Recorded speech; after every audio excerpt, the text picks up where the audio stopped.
এসএসসির 26,000 চাকরি বাতিল মামলায় স্কুল সার্ভিস কমিশনের নতুন পরীক্ষার বিজ্ঞপ্তিকে চ্যালেঞ্জ করে হওয়া সমস্ত মামলা আজকে খারিজ করে দিয়েছে কলকাতা হাইকোর্ট।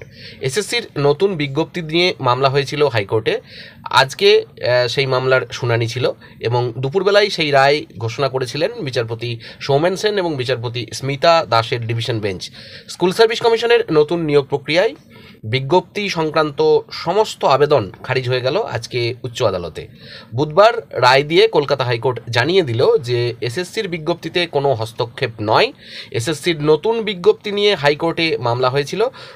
আজকে দুপুর 2টো নাগাদ মামলার রায় ঘোষণা শুরু হয় বিচারপতি সৌমেন সেন এবং বিচারপতি স্মিতা দাসের ডিভিশন বেঞ্চে।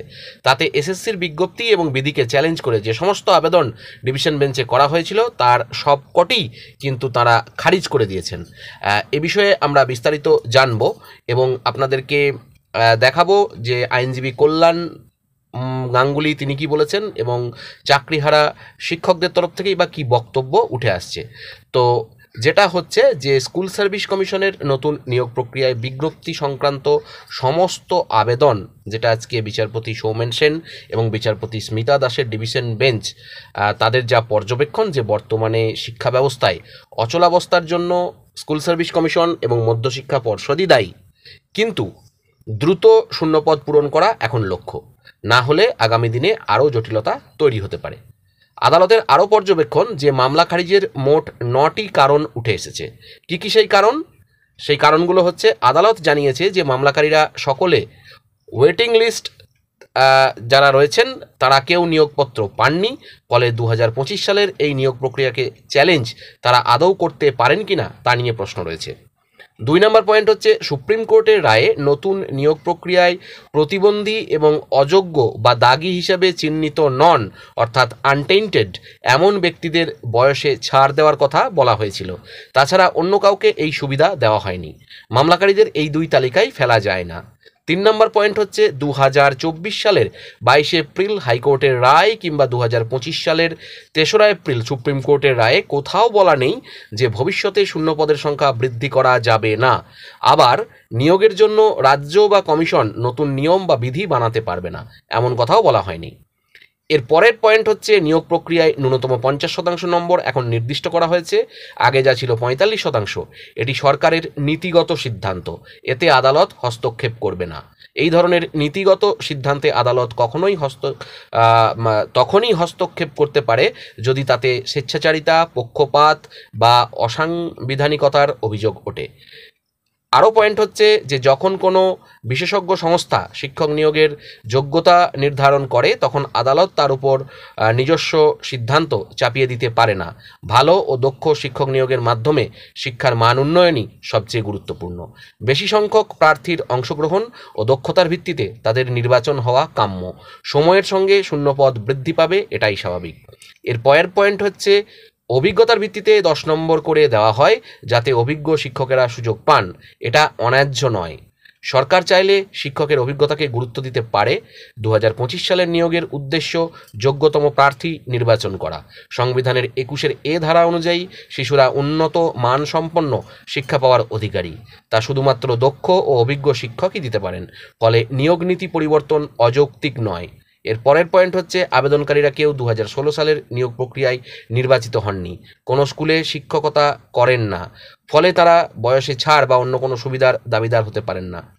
এর পরের পয়েন্ট হচ্ছে, কোনো নীতি কতটা উপযুক্ত বা কার্যকর তা বিচার করা আদালতের কাজ নয়, যদি না সেই নীতি অসাংবিধানিক হয় বা আইনের পরিপন্থী হয়। শেষ পয়েন্ট হচ্ছে, সরকার কতজনকে নিয়োগ করবে তা সরকারের সিদ্ধান্ত। প্যানেলে নাম থাকলেই নিয়োগে অধিকার পাওয়া যায় না। মামলাকারীরা শুধু পরীক্ষায় অংশগ্রহণ করেছিলেন মাত্র। সুপ্রিম কোর্টের রায় অনুযায়ী বিশেষ সুযোগপ্রাপ্ত শ্রেণীতে তারা পড়েন না। তো আমরা দেখলাম 26,000 যে চাকরি বাতিলের পর সুপ্রিম কোর্টের নির্দেশ মেনে হতো 30 মে যে নিয়োগের নতুন বিজ্ঞপ্তি প্রকাশ করেছিল এসএসসি, পরীক্ষা পদ্ধতিতে বেশ কিছু বদল আনা হয়েছিল, যা নিয়ে প্রশ্ন তোলেন চাকরি প্রার্থীদের একটা বড় অংশ। এবং মামলাকারীদের দাবি ছিল যে 2016 সালের নিয়োগ প্রক্রিয়ার বিধি 2016 সালের মতোই করতে হবে, 2025 সালের নতুন বিধি সেখানে চলবে না। আজকে হাইকোর্ট সেই আবেদনই খারিজ করে দিল। মামলাকারীদের হয়ে সওয়াল করেছেন আইনজীবী বিকাশ রঞ্জন ভট্টাচার্য, ফিরদৌস শামীম এবং গোপা বিশ্বাস। রাজ্যের পক্ষে ছিলেন অ্যাডভোকেট জেনারেল কিশোর দত্ত। এছাড়া এসএসসির হয়ে এই মামলায় সওয়াল করেছেন আইনজীবী কল্যাণ বন্দ্যোপাধ্যায়। তিনি কি বলছেন শুনে নিন। রাজ্যের একটা বিশাল জয় এতদিন ধরে যা সব বলে আসছিল, এই চাই ওই চাই, আন্দোলন, রাজ্যের যে অধিকার আছে সেই অধিকারটাকে তো এস্টাবলিশ করে দিল কোর্ট। রাজ্য ঠিক করবে কোকে কারা পাবে। রাজ্য তো করেছে, রাজ্য তো আনটেন্টেডদের জন্য করেছে, টেন্টেডদের জন্যও করেছিল। টেন্টেডদের কথা হাইকোর্ট বাদ দিয়ে দিয়েছে। শুধু আনটেন্টেড যারা, টেন্টেড মাত্র 180 জন অ্যাপ্লাই করেছিল, তার চেয়ে বেশি অ্যাপ্লাই করেনি। আর এখানে তো তোমার আনটেন্টেডদের যারা অ্যাপ্লাই করবে তারা পরীক্ষায় বসলে তবে হবে, মেরিটে আসতে হবে। আর আনটেন্টেডদের জন্য তো 10 নম্বর এক্সট্রা দেয়া আছে। ওদের বক্তব্য ছিল এখানে সেগ্রিগেট করো আনটেন্টেডদের জন্য বা ইয়েতে জন্য। হয় কখনো 15,000 লোকের সেগ্রিগেশন হলো 34,000 থেকে। এবার যদি কেউ 20 পায় তাহলে আমাকে তাকেও দিতে হবে, যে 70 পেয়েছে সে তাকে বাদ দিয়ে 20কে দিতে হবে। এটা হয় নাকি কখন? এটা অযৌক্তিক কথাবার্তা,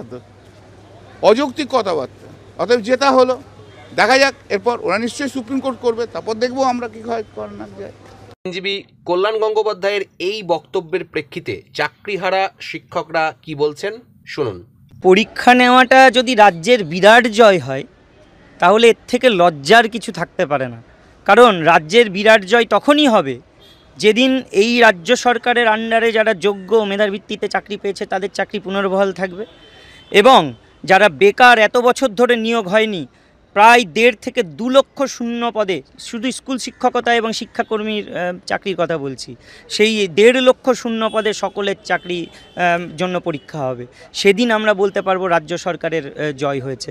এবং শুধুমাত্র শিক্ষকতার পেশা নয়, এখানে অনেক সরকারি চাকরির নিয়োগ রয়েছে যেগুলো হয়নি বিগত 10 বছরে অনেকগুলো, তাহলে সেই নিয়োগগুলোও তো হচ্ছে না। আর যারা যোগ্যতার নিরিখে চাকরি পেয়েছে তাদের চাকরি চলে যাচ্ছে, এটা রাজ্য সরকারের জয়।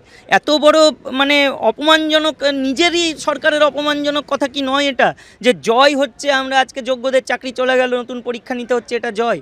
এটা তো সত্যি মানে উনি কি নিজের সরকারকেই ব্যঙ্গ করলেন?